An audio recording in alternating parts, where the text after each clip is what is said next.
नमस्कार, हमारी इस खास पेशकश में आपका स्वागत है। आपके साथ मैं हूं सुमित चौधरी। जांच एजेंसियों को गुमराह करने में उस्ताद हाजी मोहम्मद इकबाल और इकबाल बाला एजेंसियों और अदालत के सामने मासूम बनता रहा और इसके खिलाफ जांच की मांग करने वालों को ही उल्टा दोषी करार देता रहा। इस बीच इकबाल और उसके सिंडिकेट ने अपने अपराध के हर सबूत को बेहद चालाकी से मिटाने की भरसक कोशिश की। अफसरों के गठजोड़ से इस कोशिश में इकबाल बहुत हद तक कामयाब भी रहा। इसी के लिए इकबाल जहां फंसता है वहां अपराध की जानकारी से ही इनकार कर देता है और जहां पर फर्जी रिपोर्ट या संबंधित अफसरों को मैनेज कर रिपोर्ट तैयार कराने से काम चल जाता है, वहां अपनी काली कमाई का दांव चल देता है। लेकिन सुदर्शन न्यूज उसकी चाल को भी तार तार कर देगा।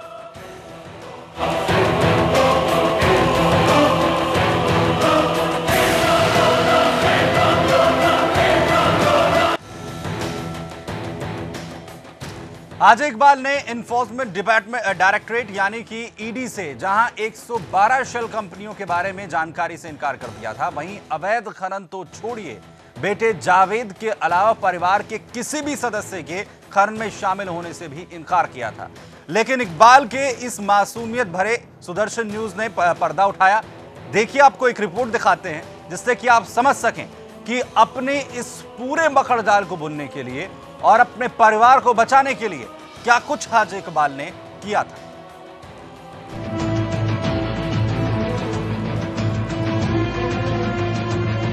वैसे तो हाजी इकबाल खुद ही बेहद शातिर है, लेकिन उसको दिमाग देने वाले दिन रात इसी माथापच्ची में लगे रहते हैं कि जांच एजेंसियों के सवाल क्या क्या होंगे और उसके जवाब के जुगाड़ में लगे रहते हैं। इसीलिए उनकी इकबाल को सलाह है कि जिसका जवाब तुम्हारे पास ना हो उसकी जानकारी से ही इनकार कर दो, बाकी वो देख लेंगे।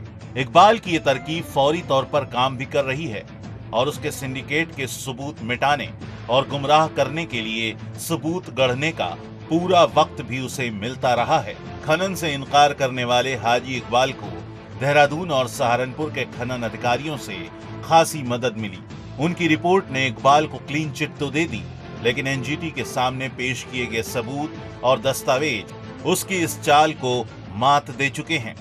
एनजीटी ने 18 फरवरी 2016 के फैसले में कहा कि अवैध खनन की वजह से यमुना नदी का हथनी कुंड बैराज भी खतरे की जद में आ गया है और इसके लिए जहां प्रधान स्टोन क्रशर पर 2.5 करोड़ जुर्माना ठोका गया, वहीं हाजी इकबाल के 13 कंपनियों के 5 पार्टनरों पर 50-50 करोड़ रुपए का जुर्माना लगाया गया और उसे 4 हफ्तों में वसूलने का आदेश दिया गया। इन 5 के नाम आप सुनेंगे तो चौंक जाएंगे।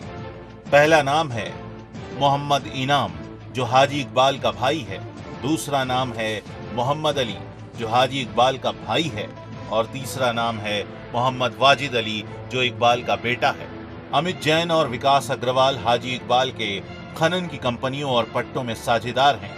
ये बात अलग है कि बीती सरकार एनजीटी के फैसले को लागू करने में नाकाम रही, लेकिन हाजी इकबाल के मासूमियत की सच्चाई अब आपके सामने है और उसका सफेद झूठ भी। लेकिन उसने सहारनपुर में खनन में शामिल होने के सभी सबूत मिटाने की भरसक कोशिश की है। इकबाल ने ईडी से खनन या अवैध खनन से किया था इनकार। एनजीटी ने इकबाल की 13 कंपनियों के 5 पार्टनरों पर लगाया 50-50 करोड़ का जुर्माना। मोहम्मद इनाम हाजी इकबाल का भाई, मोहम्मद अली हाजी इकबाल का भाई, मोहम्मद वाजिद अली इकबाल का बेटा, अमित जैन और विकास अग्रवाल इकबाल के पार्टनर।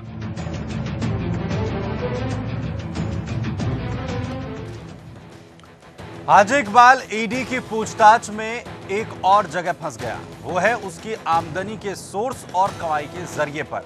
ईडी के सवाल लगातार उससे जारी रहे। इकबाल ने वही फॉर्मूला अपनाया और कहा कि उसकी आय का स्रोत केवल तनख्वाह और फलों का व्यवसाय है, यानी इकबाल का खनन और मनी लॉन्ड्रिंग से कोई लेना देना नहीं है। लेकिन सुदर्शन न्यूज ने उसके इस सफेद झूठ को भी बेनकाब कर दिया।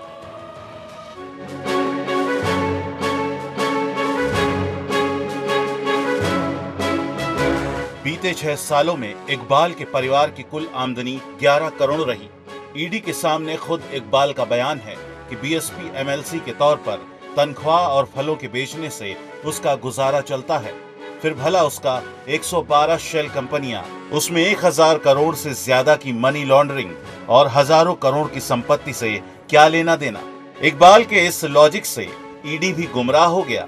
पर यहाँ ईडी को गौर करना होगा कि इकबाल की grand peak infrastructure private limited company, जिस पर उसका और उसके परिवार का कब्जा है, वो 2007 में मायावती सरकार के कैसे 10 करोड़ देकर 21 एकड़ का प्लॉट हासिल कर पाती है, जो करीब 1000 करोड़ रुपए का प्रोजेक्ट है।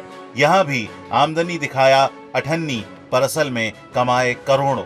जाहिर है फल बेचकर और तनख्वाह से तो करोड़ों आएंगे नहीं। वैसे इकबाल ने यहाँ भी सबूत मिटाने की पूरी कोशिश की है। यानी अब grand peak infrastructure private limited company के डायरेक्टर में इकबाल का नाम नजर नहीं आएगा, लेकिन पीछे शेयर अभी भी परिवार के पास ही है। और यहाँ भी यूटीसी कोड 60 नाम की मुखौटा कंपनी सामने है और डमी डायरेक्टर ललित सिंह, उमैर जमशेद और तस्नीम हैं, जिनके ट्रैक रिकॉर्ड बेहद खराब हैं।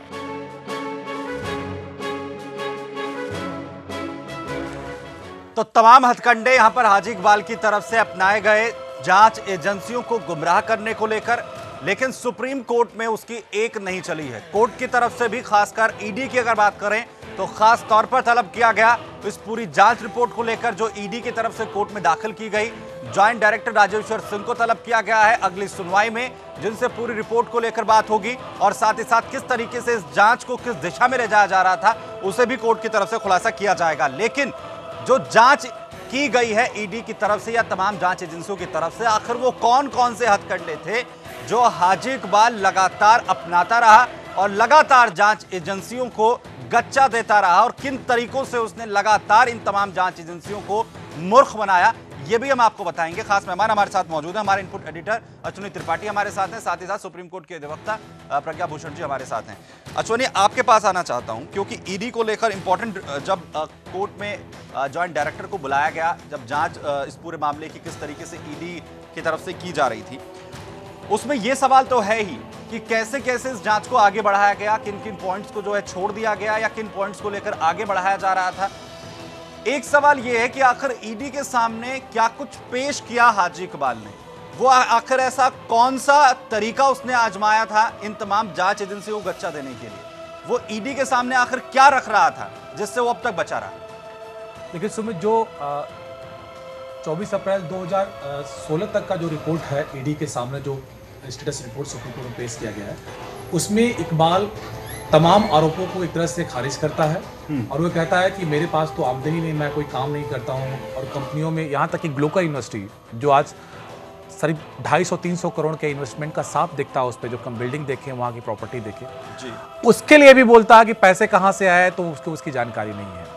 और सीधा सोर्स की जब बात की गई तो कहा कि मैं तो सैलरी पाता हूँ और जो MLC की सैलरी मेरे पास है और जो मेरे पास जमीन है, बागीचा है, उसके फल बेचने से मुझे आमदनी होती है। यानी साफ तौर पे मनी लॉन्ड्रिंग जो 112 कंपनियों के शेल कंपनियों की बात की जा रही है, उसमें 1000 करोड़ के मनी लूटिंग की बात की जा रही है, उससे इनकार कर दिया।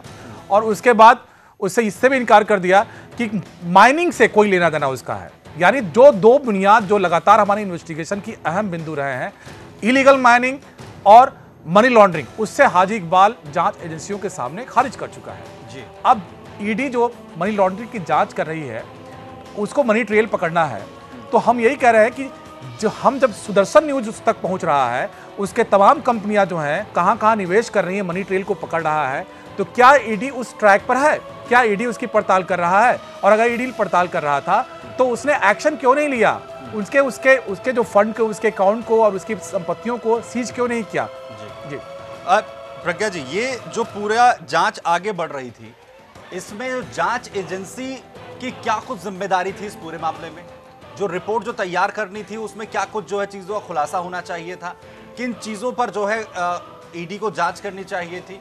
और अगर इस तरीके का कोई ट्रैप अपराधी की तरफ से किया जा रहा है, तो क्या हमारी जांच एजेंसी, अगर ईडी जैसी जांच एजेंसी है, वो इतनी सक्षम नहीं होती है कि उन तमाम ट्रैप्स को पकड़ सके? जी बिल्कुल सुमित, सबसे पहले तो ये है कि 112 कंपनीज हैं हाजी इकबाल की, जिसमें कि 30 कंपनीज में क्लियर कट हाजी इकबाल या उसके परिवार के लोग पार्टनर्स, डायरेक्टर्स और प्रमोटर्स हैं, जिनको डायरेक्ट शेयर होल्डिंग्स हैं। तो अगर आप सिर्फ 30 कंपनीज को भी लेके चलें और आपकी रिपोर्ट के हिसाब से अगर 11 करोड़ उनकी कमाई 6 सालों में है, तो 30 कंपनीज में मिनिमम 2 करोड़ 3 करोड़ भी अगर आप लेके चलते हैं तो ये 6 करोड़ से कहीं गुना ज़्यादा है जी। तो अगर ईडी सबसे पहले इन शेल कंपनीज के थ्रू जाती है या इनके रियल एस्टेट प्रोजेक्ट्स को देखती है जिसमें हज़ारों करोड़ों का इन्वेस्टमेंट है, तो वहाँ से ये जान सकते हैं कि इतना पैसा लगा हुआ है। सेकेंडली उन्हें ये देखना है कि ये इतना पैसे का सोर्स क्या है। बिल्कुल, कहीं ना कहीं से तो ये पैसा आ रहा है, और अगर ये वाइट में ट्रांजैक्शंस नहीं है मींस ये they can trace it back to खनन। बिल्कुल, जो ये सैंड माइनिंग हो रहा है उस पे ट्रेस बैक करके इजीली जो है इनको पूरा जो ट्रैप जो बुनने की कोशिश की जा रही थी उन सारे पॉइंट्स को जो है कनेक्ट किया जा सकता था, लेकिन ऐसा नहीं हुआ। और रिपोर्ट में आखिर क्या है, हालांकि हमें इसका जरूर इंतजार है कि कोर्ट इस पूरे मामले को लेकर जो ईडी की तरफ से रिपोर्ट सामने रखी गई है, जब जॉइंट डायरेक्टर जो हैं ईडी के राजेश्वर सिंह जब वो पहुंचेंगे कोर्ट में, क्या कुछ टिप्पणी कोर्ट की तरफ से होगी, क्या वास्तव में सही ट्रैक पर ये रिपोर्ट थी, ये तमाम चीजें जो है सामने आएंगी। और भी खुलासे हैं ईडी की रिपोर्ट को लेकर, और क्या कुछ इस पूरे मामले में जांच के जरिए चल रहा था वो भी आपको बताएंगे। एक छोटा सा ब्रेक लेते हैं, फौरन लौटते हैं।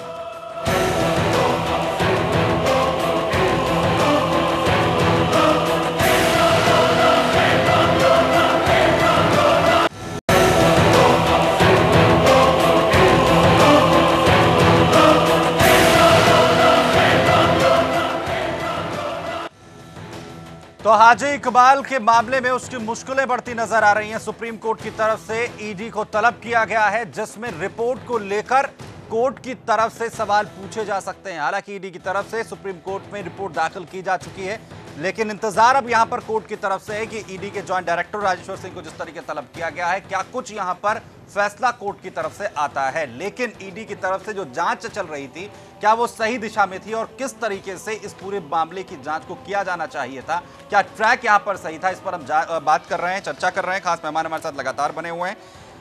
प्रज्ञा जी, जो हमने अभी मोड ऑफ अप्रेंटिस पूछा ईडी को लेकर कि क्या कुछ जो है मोड अपनाया जाना चाहिए था, क्या कुछ किया जा सकता था ईडी की तरफ से, क्या इसमें खामी नजर आती है, क्या कुछ जो है लूप होल्स नजर आते हैं पहली अगर नजर से देखें? सबसे पहले ईडी को इनकी जो भी शेल कंपनीज हैं उसके अकाउंट सीज करने चाहिए थे, उनके बुक्स ऑफ अकाउंट्स, उनके बैलेंस शीट्स सारे सीज करने चाहिए थे, जिसमें कि ये कच्चा चिट्ठा सामने आ जाता कि कहाँ से पैसा आ रहा है, क्या पैसा आ रहा है, कितनी इन्वेस्टमेंट्स हो रही हैं। सेकेंडली, इनके जो भी एसेट्स इन कंपनी मतलब कंपनीज के हैं या उसकी सर्च कर सकते हैं, कंपनीज के भी और इनके पर्सनल एसेट्स भी, इनके इवन व्हीकल्स भी, इनके डॉक्यूमेंट्स जो ईडी है कभी भी मंगवा सकता है, इंक्लूडिंग देयर बैलेंस शीट्स। जो सर्विलेंस है वो इनके व्हीकल, इनके प्रॉपर्टी, इनके पर्सनल सर्विलेंस, इनके पर्सनल इंडिविजुअल का भी सर्विलेंस किया जा सकता है। देन ईडी को सारी पावर्स है कि इनको समनिंग करके अपने ऑफिस में बुलाएं, इनसे पूछताछ करें और इंटेरोगेट करें। उसके अलावा इनकी जो प्रॉपर्टीज़ हैं, इनके जो बैंक अकाउंट्स हैं, जहाँ पे भी ईडी को ये लगता है कि ये मिसयूज़ हो सकता है या ये अचानक से ख़त्म कर दिया जाएगा जब तक कि फैसला आएगा तो हम इससे रिकवरी नहीं कर पाएंगे, तो उसको भी ये सील कर सकते हैं during the process of search. लेकिन इस पूरे मामले को अगर हम देख रहे हैं, एक बड़ा अमाउंट है और बड़े अमाउंट के साथ साथ सवाल आ जाता है रिकवरी को लेकर। ईडी के पास जब इतनी तमाम पावर्स हैं तो रिकवरी के लिए भी क्या कोई प्रावधान है, या कोर्ट की तरफ से इस पूरे मामले में इस तरह का कोई ऑर्डर का जो हम एक्सपेक्टेशन कर सकते हैं? जी, ईडी को अपने आप में काफ़ी पावर्स, बहुत ज़्यादा पावर्स मिली हुई हैं रिकवरी के लिए भी। ईडी इनके जितने भी शेल कंपनीज बनी हैं जी, उसमें एटलीस्ट इनकी जो शेयर होल्डिंग्स हैं वो सारी शेयर होल्डिंग्स ये टेक ओवर कर सकते हैं, सीज कर सकते हैं। इनके जो भी बैंक अकाउंट्स हैं वो सील किए जा सकते हैं। इन कंपनीज के जो एसेट्स हैं उनको सीज करके, अटैच करके ऑक्शन किया जा सकता है, जिससे काफ़ी, बिकॉज इनकी जो रियल एस्टेट कंपनीज हैं स्पेशली, उसमें तो हज़ारों करोड़ों का इन्वेस्टमेंट ऑलरेडी दिखता है सामने। अगर उसको ये अटैच करके ऑक्शन करें तो इसमें हज़ारों करोड़ों की रिकवरी हो सकती है। देन इनकी जो पर्सनल शेयर होल्डिंग्स हैं इनके बुक्स में, उन शेयर होल्डिंग्स को भी ईडी अटैच करके और टेक ओवर कर सकता है। इनकी personal properties, personal assets, movable और इमूवेबल, जो इनके व्हीकल्स हो गए, जो इनकी प्रॉपर्टीज हो गई, उन हर चीज़ को अटैच किया जा सकता है और ऑक्शन करके रिकवरी की जा सकती है। जी, जो ईडी की फाइंडिंग्स थी वो क्या कुछ थी अश्विनी? यहाँ पर जिस तरीके से ईडी की तरफ से जांच आगे बढ़ रही थी, क्या कुछ फाइंडिंग्स जो हैं ईडी के सामने आई थी? देखिए, जो उसके बाद की जो जांच की है वो चीज़ अभी आनी है, इसीलिए उसका हम इंतजार कर रहे हैं जी। और बार बार हम ये कह रहे हैं कि चूंकि एक्शन नहीं लिया गया इसलिए हमें थोड़ा सा उसको लेके संशय है लेकिन चूंकि जो ED joint director Rajeshwar Singh है, उनके बारे में बड़ा राय जो है बेहतर मानी जाती है, क्योंकि 2G स्कैम का भी उन्होंने जांच किया था। एक्शन नहीं लेने की वजह से ही थोड़ी सी चीजें लग रही हैं कि क्या उस ट्रैक पे जा पाया है कि नहीं जा पाया है। क्योंकि आपको सुमित एक और जानकारी देना चाहूंगा मैं कि 112 कंपनियों में से करीब 60% जो कंपनियां थी जो जिन पे इनके शेयर्स हैं वो कोई बिजनेस ही नहीं करती हैं, सिर्फ शेयर हैं, उनके शेयर खरीदे जाते हैं, शेयर लिए जाते हैं और उसकी रूटिंग होती है, कोई काम नहीं करती, कोई ऐसा नहीं करते हैं। और इनके इस तर्ज पे अगर आप देखें, जब कोई काम करता नहीं, कोई उसमें कोई तो पैसे कहां से आते हैं और पैसे कहां जाते हैं, ये भी एक बड़ा सवाल है जो ईडी इस पे देख सकता है और इस पे निगाह रख सकता है। जी, गुरप्रीत सिंह बग्गा साहब हमारे साथ यहाँ पर जुड़ गए हैं, याचिकाकर्ता हैं एनजीटी मामले में जिसमें दोषी करार दिया गया था हाजी इकबाल को। गुरप्रीत साहब, जैसे जैसे ये जांच आगे बढ़ रही है या जो तमाम फाइंडिंग्स सामने आ रही हैं या इंतजार अब हमें यहाँ पर ईडी की रिपोर्ट का भी है, क्या कुछ इस रिपोर्ट में होगा अगर जॉइंट डायरेक्टर को तलब किया गया है? क्योंकि इससे पहले जो है एनजीटी की तरफ से फाइन लगाया गया था, जिसके बारे में आप लगातार जिक्र करते हैं कि उस पूरे मामले में किस तरीके से एक्शन नहीं लिया गया, लेकिन उस दौरान जब दोषी करार दिया गया था एनजीटी की तरफ से हाजी इकबाल को पर्यावरण को लेकर, तो उस मामले में क्या कुछ फाइंडिंग्स थी, किस तरीके से जो है दोषी ठहराया गया था, क्या कुछ चीजें निकलकर सामने आई थी उस दौरान भी? जिस तरीके से अब कोर्ट ने संजीदगी से काम शुरू किया और ईडी के जो ज्वाइंट डायरेक्टर को वहां पर तलब किया है, जी मैं समझता हूँ के ऊपर भी परीक्षा बनना होगा कि अगर कोई ऑर्डर कोर्ट करता है और फिर फिंगर ऑन करेंगे तो हमारे भी इस बात को ध्यान दे सकता है जी। अधिकारियों को परीक्षा तब तक वो इस चीज पे काम नहीं करेंगे। जिस तरीके से ईडी के लिए बग्गा साहब, आपकी आवाज हम तक सही तरीके से नहीं पहुंच पा रही है, हम कोशिश करेंगे कि आपकी आवाज हम तक सही तरीके से पहुंचे। प्रज्ञा जी, अगर ईडी की तरफ से जांच सही ट्रैक पर नहीं होगी, हम अज्यूम कर रहे हैं क्योंकि जो सिम्टम्स नजर आ रहे हैं या फिर जो हम पहली नजर में देख रहे हैं जो कुछ स्थितियां हैं या वो जो लूप होल्स हमें मोटे तौर पर जो नजर आ रहे हैं, क्योंकि लगातार हम इस मामले में इन्वेस्टिगेट करते रहे हैं, तो क्या दोबारा से जांच होगी? नहीं, ऐसा नहीं है कि सारी जांच दोबारा से और सारी जांच ही गलत हो रखी होगी। क्योंकि अगर ऐसा हुआ होता तो अब तक सुप्रीम कोर्ट काफी कुछ स्ट्रिक्ट ऑर्डर्स दे चुका होता। हाँ, ये जरूर हो सकता है कि जांच में कुछ कमियां हो और ये भी हो सकता है कि जांच में कुछ काफी ज्यादा कमियां हो, तो उसको सुप्रीम कोर्ट खुद एसेस करेंगे और उसमें से निकालेंगे कि इसमें क्या कमियां हैं और ऑर्डर्स देंगे ईडी को कि आपको इसमें क्या आगे करना चाहिए और किन पॉइंट्स पे अपनी सर्च करनी चाहिए। और बाई चांस अगर सुप्रीम कोर्ट को ये लगता है कि कुछ पार्शियलिटी है या ठीक से जांच नहीं की जा रही है, तो सुप्रीम कोर्ट उसके इन्वेस्टिगेटिंग ऑफिसर यानी कि आईओ को भी चेंज करने के ऑर्डर्स दे सकते हैं। जिन कंपनियों का जिक्र यहाँ पर अश्वनी ने किया कि कुछ कंपनियां ऐसी यहाँ पर जुड़ी रही जिनके पास सिर्फ शेयर खरीदने का काम था, वो कुछ नहीं करती थी, किसी तरीके का उनका कोई परफॉर्मेंस नहीं था, इस तरीके की कंपनियों को लेकर अगर ये ईडी के दायरे में आती है या इसकी जो है जांच होती है, तो ये किस टाइप की कंपनीज होती हैं और इस पर क्या जो है लॉ एप्लीकेबल होता है? देखिए, जो मनी ईडी जो है बेसिकली दो चीज़ों पे काम करता है, या तो फेमा में या फिर मनी लॉन्ड्रिंग। जो मनी लॉन्ड्रिंग है वो बहुत क्लियर है कि आपने कोई भी पैसा इलीगल जरिए से जो कमाया है, काला पैसा जो हम ब्लैक मनी बोलते हैं, वो उसको वाइट करने के लिए आप किसी और तरीके से प्रोसेस कर रहे हैं, इसे मनी लॉन्ड्रिंग कहा जाता है जी। तो जैसे कि आप बता रहे थे कि राइट्स में पैसा इनका जाता है या इवन जो खनन से इनका पैसा आता है और जिसको ये अपने बुक्स में नहीं दिखा रहे, तो यानी ये इनका ब्लैक मनी है। और उसको वाइट करने के लिए, क्योंकि रियल एस्टेट में बहुत जल्दी जंप दिखाया जा सकता है जी, तो ये क्या करते हैं कि 10 करोड़ की जमीन दिखाई और 6000 करोड़ का प्रोजेक्ट बना दिया उसको ऑन पेपर्स। अभी तक कौन से प्रोजेक्ट कंप्लीट हुए और कौन से प्रोजेक्ट हैंडओवर हुए वो तो देखने में नहीं आया है, लेकिन ये सडनली 10 करोड़ 20 करोड़ की लैंड लेके और 6000 करोड़ के प्रोजेक्ट जो दिखाए जाते हैं वो इसीलिए क्योंकि वो सारा का सारा ब्लैक मनी इसमें फ्लड इन कर दिया जाता है। गुरप्रीत बग्गा साहब हमारे साथ जुड़ गए यहाँ पे, याचिकाकर्ता जो रहे इस मामले में, एनजीटी में जो मामला हाजी इकबाल को लेकर आया। गुरप्रीत बग्गा साहब, एनजीटी की तरफ से जब आदेश दिए गए थे, क्या कुछ फाइंडिंग्स उस पूरे मामले में थी? क्योंकि अब अगर दूसरे मामले खुल रहे हैं उसमें भी इसी तरीके से जो है दोषी साबित होगा ये शख्स और उस पर जो है इस तरीके के जुर्माने की उम्मीद भी कर रहे हैं, कड़े एक्शन की जो है उम्मीद कर रहे हैं। बिल्कुल, जिस तरीके से कोर्ट ने संजीदगी से काम शुरू किया हुआ है और जिस तरीके से ज्वाइंट डायरेक्टर ईडी साहब को वहाँ पर तलब किया है, मैं समझता हूँ इन चीजों पे जो अधिकारी जो काम नहीं कर पा रहे थे या किसी भी प्रेशर के अंदर, या उनकी मंशा ये थी कि वो इकबाल के साथ लाइफ नहीं करते थे, अब उनकी नींद आराम हो जानी है जी। और मैं समझता हूँ कि जो ये कोर्ट ने फैसला शुरू किया है कि उन्होंने जैसे तलब किया या और अधिकारियों को भी जो तलब करते हैं, उस टाइम के वहाँ के जो जिलाधिकारी थे, अधिकारी जो जिम्मेदार अधिकारी थे, अगर उनको कोर्ट तलब करे कि एनजीटी का आज तक ये जो है जुर्माना वसूल नहीं किया गया, तो मैं समझता हूँ कि जितने केस और चल रहे हैं ये सिलसिला ऊपर, ये जो सारी कार्रवाई बहुत जल्दी टाइम से ये पूरी हो सकती है।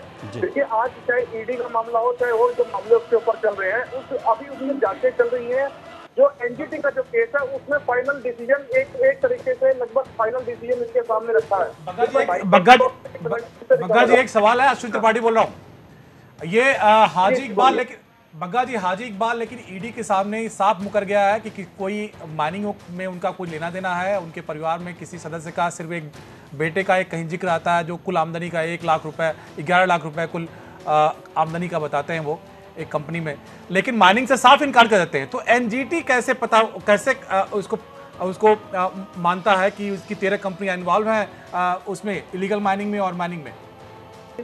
2011 के अंदर CWC की रिपोर्ट के अंदर, जिसमें इनके जो भाई है महमूद अली, ठीक है जी, वो महमूद अली उसके अंदर इन्वॉल्व है, उसमें उन्होंने 3 लाख रुपए का जो है नुकसान आंका गया है।